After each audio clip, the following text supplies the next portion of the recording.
I come from India. I have been a student of plant sciences and environment and later of Quran as well. So I have been working on the interface of Quran, sciences, environment and so on. Contemporary knowledge areas I would say, but mainly focusing on science and environment for the last more than 30 years. And coming from India, which is a land of multiple faiths, I thought it appropriate to make a brief mention of what other faith groups in my country have to say and have to offer about the climate change and the environment. I will be skipping few slides to save my time. The first major religion in the country is Hinduism, and as we know, Vedas are the oldest and primary books of the Hinduism, where there are many things which are mentioned. I will skip the references, but a couple of quotes: do not disturb the sky and do not poison the atmosphere.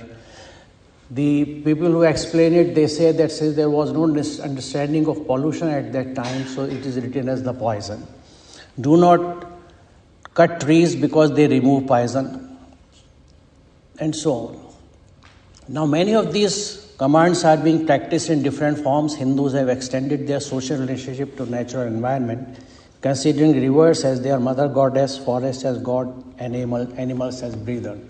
Now, this is the title of a magazine. I will come to it later on. It is published in Urdu. And on this World Environment Day, we brought out a special issue which discussed the Hindu religion with the environment. What are the teachings of the Hindu religion and environment?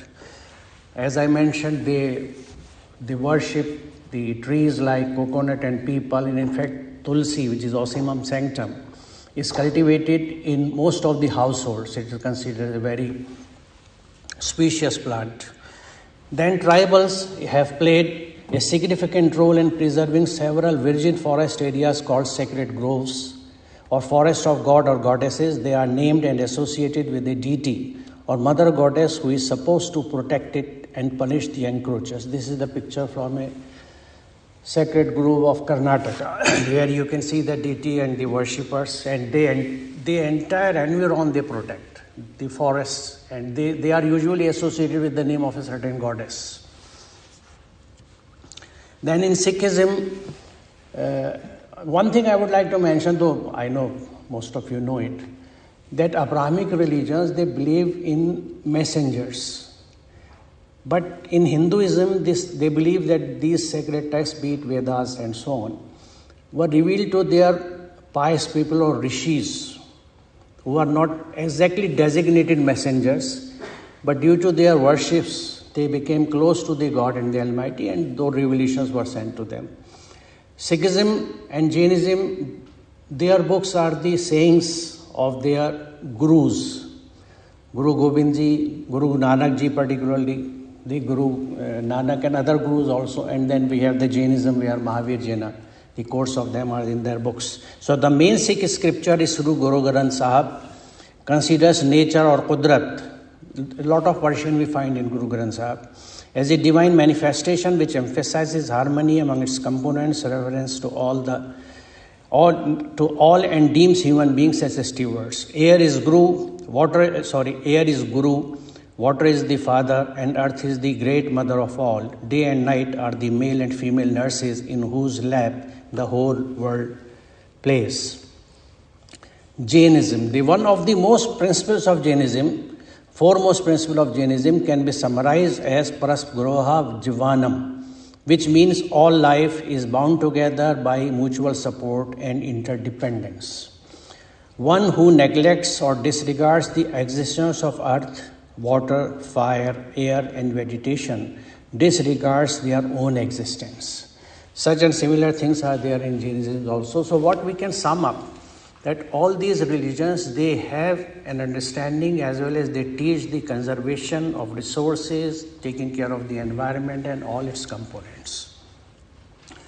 Now Islam, I call it a system to sync with nature. Why I call it a syncing with nature? Because in nature, everything works under laws created by the Creator, the divine laws. Right from an atom, the atomic rules and laws, they control the movement of electrons and so on.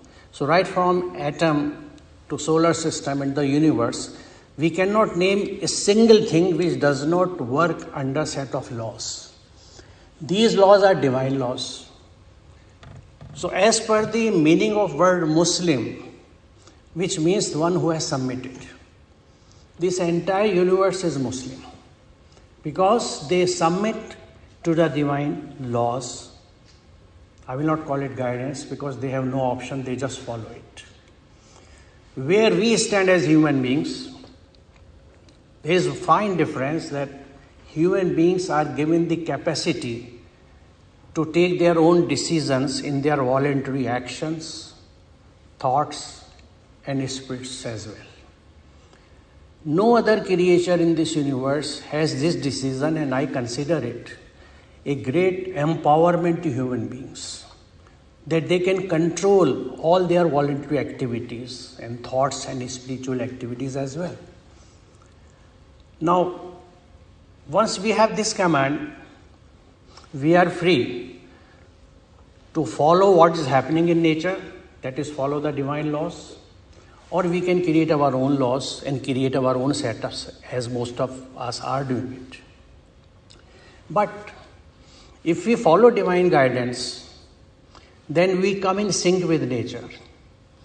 And this feeling of syncing, as understood, gives us great strength. This is just like swimming with the currents. The entire universe is on a swing, and we have joined the same stream. So that's why I call it as syncing with nature. And if we don't sink, then we sink, S-I-N-K. This I am going to explain why I am saying it. Because confronting with nature, confronting with the universe and all the laws and forces is just not possible for us. Now this book, Quran, it is meant for the entire humanity. So there should not be any misconception that it is Quran for Muslims. Quran, it says it, this verse as well as other places also, that this is for the entire humanity. And whoever follows it gets the benefit, who doesn't, fine. He or he suffers. So one is free again, because respecting the same freedom the Creator has given to human beings, here also he is maintaining the same freedom, that this guidance is for entire humanity. But you are free to follow it or reject it. If you follow it, you get the benefits. If you reject it, you will get whatever is possible as per your deeds. Because the entire system of nature works on law of requital, what we call makafat amal in Arabic and karma in Sanskrit in my country. So literally what I have been taught right from my childhood, that you will reap what you sow. So this is exactly what happens. Whatever we do, the results come to us. So that way we can say that, we build up our own future, or if I can use that word, our own destinies. Because if I want to get good things, I must do good. And I must follow the divine guidances. If I lead my life according to the divine guidance, then all the good comes. And if we don't, then proportionate damages happen to me in various fields. Now we all are one. This verse tells us that we are the descendants from one set of parents. So naturally it carries a very clear message that our relationship with the humanity should be that of brothers and sisters, because we are descendants from the same parents.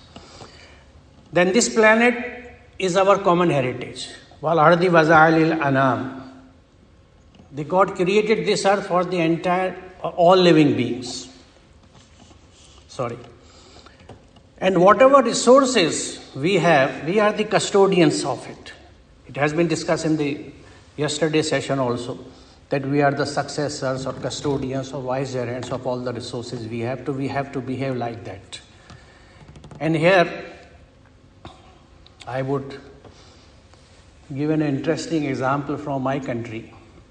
In our culture, I would say, every married couple dreams for a son, not daughters. They want son because they believe that he will be our successor. Now, they try hard to get a son, but very soon the son gets after them. And they find solace only with the daughters. This is a day-to-day happening I see in my culture around, irrespective of the religion. What is happening? As a custodian, we are not behaving. As a successor, we are not behaving the way we should. So our successors are not behaving, they should. Makafate amal or karma. So if we are not good custodians, good vicegerents, good successors, we don't get good successors. Now, equitable distribution of resources is a very important teaching. Since justice, equity and balance are the main planks of Islamic system, Islam asks believer to treat all natural resources with the same spirit. Quran declares it without any ambiguity that whatever is in earth, He has created for everyone. Huwa allazi khalaqa lakum ma fil ardi jamia. The God, the Creator, identifies Himself with this thing. Huwa allazi, that is the God who created everything on this planet for all of you. And with this command, there are several commands which ask us to do justice, to do good, and maintain the balance. This verse says that, behold, Allah enjoys justice and the doing of good and generosity towards fellow men, and He forbids all that is evil and all that runs counter to reason as well as rebellion. He exhorts you so that you might bear in mind. So justice, equity, and maintenance of balance, we all know these are the important planks for the environment as well as sustainability. And He has raised the things high up. I have not translated sama as sky. Anything in proportion to earth, high up is sama. So when we say everything high up, it includes atmosphere and everything in comparison to the earth or the earth. And He has raised the things high up and has set up the balance in order that you do not transgress due balance and establish the balance in a just manner and not reduce, harm the balance. Now this is a very, I would say, important verse from the Quran which forbids believers particularly, not to disturb the balance by increasing any component, say greenhouse gases or sulfur compounds and so on, in results of our industrialization, or decrease something. Allah tadaw fil mizan, wala tukhsirul mizan. So both aspects are covered. So what we are supposed to do, maintain the balance. The same balance which if we lose in our body, say balance of electrolytes, we suffer dehydration. So it is amply clear everywhere if one is willing to see and correlate the things in our body, in verses of the Quran, and of course in the verses of the universe, because the Quran tells us there are two kinds of verses, the word of the Quran and the work of Quran. All the creations Quran declares they are the verses, they are the ayah. Same are the ayah of the Quran. And if one understands both things, then one can say, like as a student I can say, that I do not find any confrontation between the two ayah, rather they go hand in hand. Perfect synergy in the written word and the work of God. Wala tufsidu fil ard, and do not spread fasad or imbalance on earth after it has been so well ordered, and call unto Him with fear and longing. Surely the mercy of God is near to those who are doers of good. When it has been so well ordered, I have taught Origin of Life for more than 2 decades. And I understand and love this verse because I have seen and taught how the earth evolved, how it became habitable for life, how life originated, how came the oxygen revolution, then from the movement from anaerobes to aerobics. So this is a wonderful thing what the Quran sums up. Then when Ba'ad Islahiyya, we have, laid it the best way, in a best balanced way, for life to survive and thrive. So don't disturb it.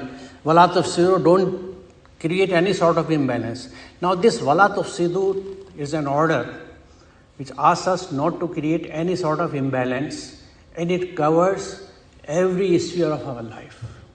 Personal life, social life, religious life, and our dealing with our members of the other families other than human beings, and the planet as well. Then it says that because of the human activities, the imbalance has appeared on this planet, in the sea, in the water, on the earth. And this is a warning. And this is your own doing. And if you revert and return to divine system, it is a warning so that you return and try to create the balance, because as a student of plant sciences, I know this is an important law which tells us that nature heals itself. Nature doesn't need any doctors. Leave it to itself. Don't disturb it. As you have seen, you cut the trees and leave it under the same similar conditions which support life. They flourish. The trees grow again. Then there is a particular address to believers that وَلَا تُفْسِدُوا فِي الْأَرْضِ بَعْدَ إِصْلَاحِهَا ذَلِكُمْ خَيْرٌ لَكُمْ إِن كُنتُم مُؤْمِنِينَ.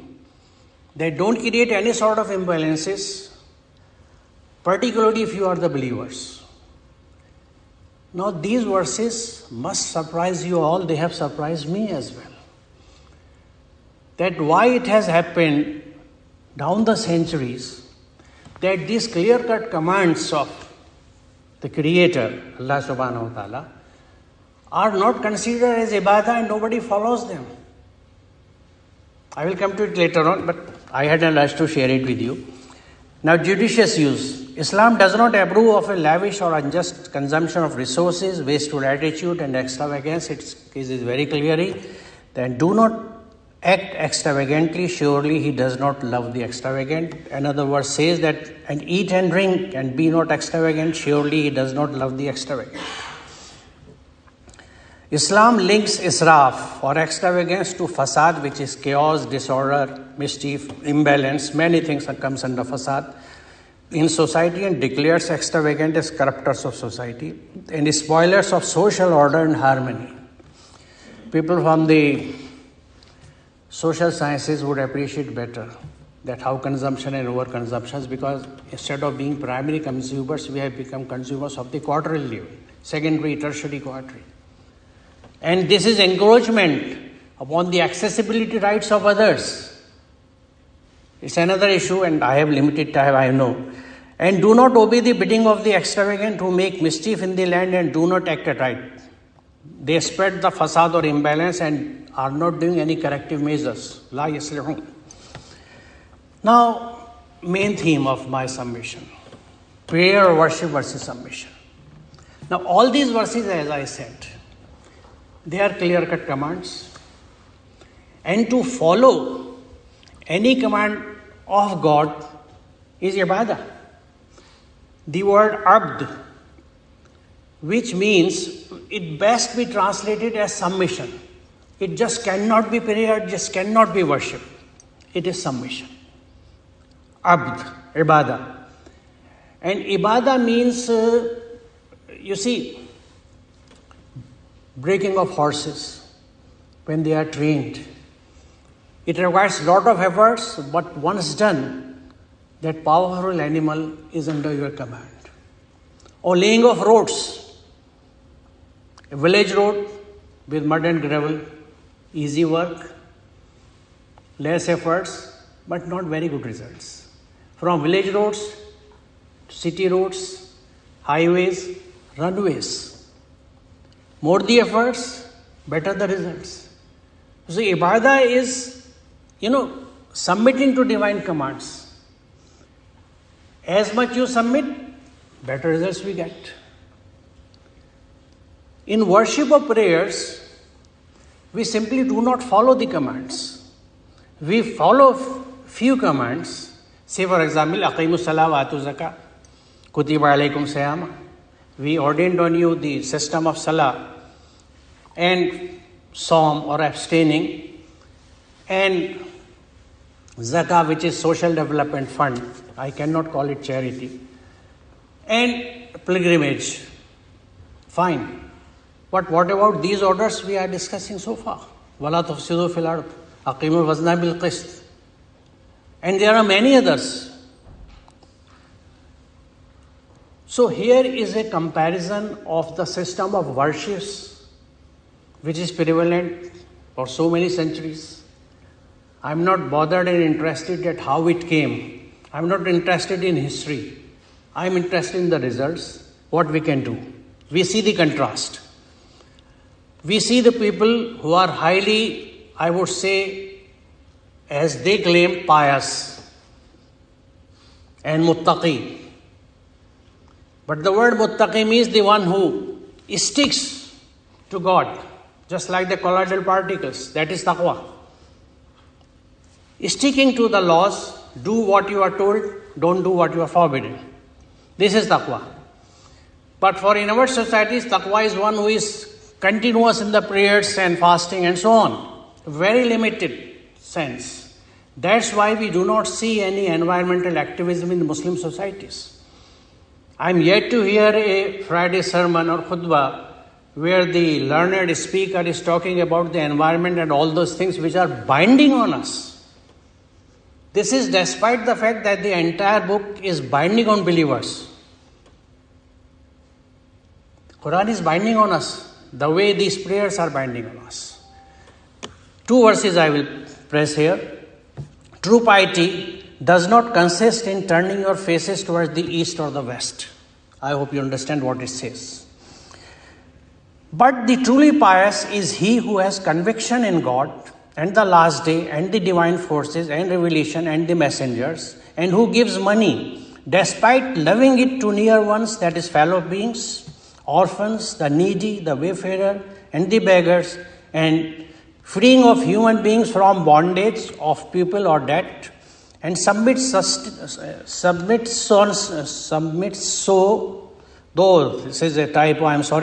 constantly to divine commands and contributes to development of people and society, and they who keep their promises, whatever they promise, and are patient and continue to strive in misfortune, hardship and in times of peril, it is they who prove themselves true, and it is they who are conscious of God, that is muttaqi. For muttaqi, I use this translation of taqwa by Muhammad Asad, the message of the Quran by Muhammad Asad, the great German fellow. It's a wonderful translation of Muhammad Asad. He introduces this term of God conscious in contrast to God fearing. God fearing is a negative term, God conscious is positive. Oh, I am rushing, yes. Then this is the second one. For those who believe and are mindful of God, submitting to His commands, there is good news in the life of this world and the life to come. There is no changing the words of God. This is truly the supreme truth. So the earlier verse defines the piety, and this tells us that if you submit, then there is a good news of success in this world as well as hereafter. This is for those who are submitting to Quran. So my main aim is that there was a way out. As I understand and what I have been practicing for the last 30 years is the mass contact and mass movement. Take the message to the people, and for doing it, a couple of things I will mention briefly what I have been doing. I am publishing a Urdu science, popular science and environment monthly for the last 31 years. It's a monthly magazine. I chose Urdu because our madrasa people, they know Urdu and Arabic. So if you are publishing something in Urdu, at least they will know, and I can see the change. They can know what is balanced diet, what is environment, and so on. This is the latest issue about the Sir Sayyid. The lead story is the scientific vision of Sir Sayyid Ahmad Khan, who was the founder of Aligarh Muslim University. This is the October issue because he was born on 17th October, and around the world it is celebrated as Sir Sayyid Day. Now, Islamic Foundation for Science and Environment is an NGO. We are doing such things. We have a Quran center where this is a coaching center where we admit students of 9th and 10th classes. We teach them free of cost physics, chemistry, maths, etc., but along with understanding of Quran. Then annual Quran conferences we hold for the people. This year's is on 30th November next month. You can see how attentively people attended. Scenes from the Quran conference. Now, this is another important thing that I am working with the clergy. Islamic Fiqh Academy or is the Islamic Jurisprudence Academy, we are the consultant for them for issues on science and environment. And this is a photograph of a session where we discuss, because I convinced them that fasad fil earth means environmental imbalances. So fortunately, they have had sessions on atmospheric pollution, they have sessions on water pollution, noise pollution, and all these recommendations are very well maintained and communicated to all the communities. So we are twice armed if we fight with faith, this is what Plato says. And last but not the least, last thing I would like to mention, in fact 2 things with your permission, 2 minutes only, that to take it further in this age of social media, you know, YouTube was introduced in India in 2008, May. From July 2008, I have joined YouTube, I have a channel where I am doing scientific discourse on Quran. This is now in its 5th year. I have my YouTube channel with my own name, Muhammad Aslam Parvez, and we call it Simply Quran. A scientific discourse on Quran. We are 2 people, one fellow from Nadwa and scholar of Arabic, and I as a student of science, and together we discuss every verse and put it on record and make it relevant for today's world. And secondly, I should congratulate OSIS for holding this important conference, because more than 20 years back, I visited purposely Oxford with the same submission, and I met Brother Farhan Nizami. And I submitted a proposal where I suggested, as I was suggesting everywhere, wherever Islamic studies were there, that we must take up the interface studies of Islam with contemporary issues, commerce, economics, environment, and sciences. I am happy their dream and submission and realize, and I hope the current team would take it further. Thank you very much. Assalamu alaikum.